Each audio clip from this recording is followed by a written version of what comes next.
Back to our top story now. Japan's ruling Liberal Democratic Party has picked its new leader, Shigeru Ishiba, beat out 8 other contenders to win that vote. And he's virtually assured of becoming the country's next prime minister. For more on what this could mean for Japan, let's bring in Professor Kei Koga. He is the associate professor at the School of Social Sciences at Nanyang Technological University. Thanks for coming this evening, Professor Koga. Thank you for having me.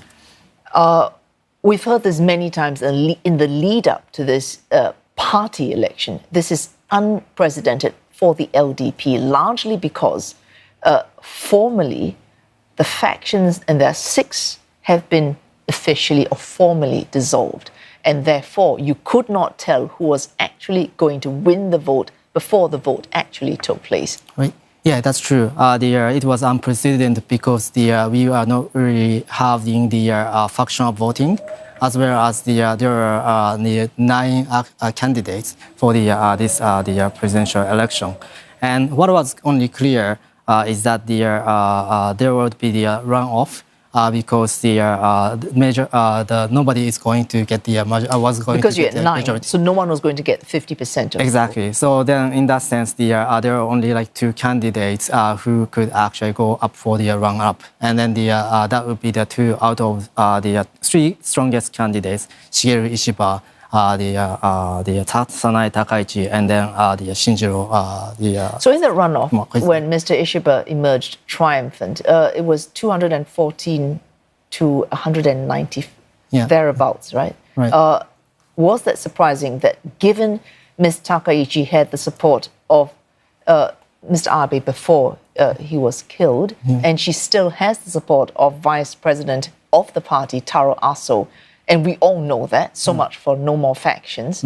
Was it surprising, therefore, and what does it mean that she lost to Mr. Ishiba? First round was very interesting because the Takaichi has more voting, but after that, Ishiba actually gained more. That means I think it actually diluted the factional politics to some extent. That because the faction is not going to be as strong as it used to be, even though there might be some kind of influence over the voting, the trend. All right, we have heard Mr. Ishiba. We keep hearing this again. He's an outlier, a lone wolf, but he has been minister not just of agriculture, also of defense, Secretary General of the LDP itself, plus head of the Policy Research Council. How can a man like that be considered a dissenting voice within the LDP? So he has the really strong popularity in the public, and then that's actually why many of the LDP politicians is trying to connect to the Ishiba, and Ishiba is also actually trying to use those factional power to gain the popularity and then the power in the LDP as well. So you talk about popularity, it's with the Japanese public, as with the opposed Japanese to within public. the LDP. Yes. And then also within the not LDP, but within within the public. All right. So in other words, while this is a vote that's within the party, in a way, LDP, both the lawmakers and the rank and file members would want to pick a candidate who has popular appeal, because this candidate has to lead the party to general elections in Japan, which are due by October 2025. Right. So this is an eye to that. Do you think Mr. Ishiba is able to both function within the party, that means keep the support, while also appealing enough to the public to lift, let's face it, fairly dismal approval ratings? So he will be actually torn between what he actually wants to pursue for the LDP reform, and also how to satisfy the interests of the factions of the LDP. But as I said, the faction has been dissolved, and then the factional influence is actually winding down. So in that sense, that also depends on how much the influences that the faction is actually going to have in the future within the LDP. In terms of his policies, you think they're enough to keep the support of the party, keep them with him? It's a very difficult task. Yes, it's a very, very difficult task. But I think most of his policy indicated in his presidential debate within the LDP actually follow to some extent the status quo. So that means he's following the economic policies that Kishida actually pursued. and also the defense and security policies that Kishida pursued. So there's not going to be the big upset in those. No, there's a part, despite calling for Mr. Kishida to step down, which he did, therefore incurring the wrath of quite a few members within the LDP, as far as the economy goes and security, and he's an old hand on security, what are the things we should, when China already reaching out to say it wants to improve relations with Japan, but Japan needs to correct its mindset as well as China, as far as China is concerned, you think his policies, including that of an Asian NATO, that's going to go down well with both its neighbors as well as Washington?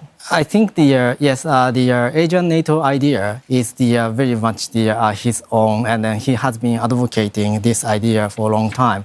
This idea actually derives from his belief that Ukraine was attacked because Ukraine was not a member of NATO, and then it didn't really have the deterrent effect against Russia. So what the Ishiba was trying to do is that to connect the U.S. partners and alliances in the Asia to create a deterrence against the potential challengers, probably including China and Russia.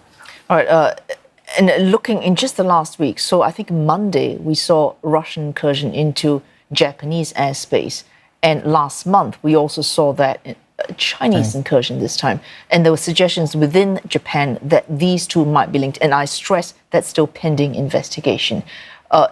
If Japan finds that link between Chinese and Russian intentions, and we've had Mr. Ishiba coming out to say a Taiwan crisis is a crisis for Japan. On this, we've said Takaichi was supposed to be a hawk as far as foreign policy is concerned. Is Ms. Ishiba also a hawk?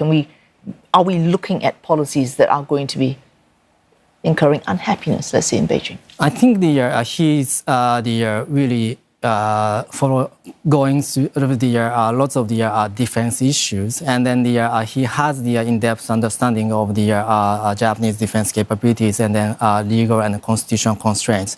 So in order to do that, in order to prevent those contingencies from happening, he actually wants to reform, or he wants to improve the Japan's decision-making process in terms of the defense and the security issues. So that's the kind of first thing he actually wants to do. And then in the future, obviously, like if there's an opportunity arise, then probably he would engage with China. But then probably it's not the right timing for now because as you said, like incursion actually happens, and then we have to investigate. All right. Final question now.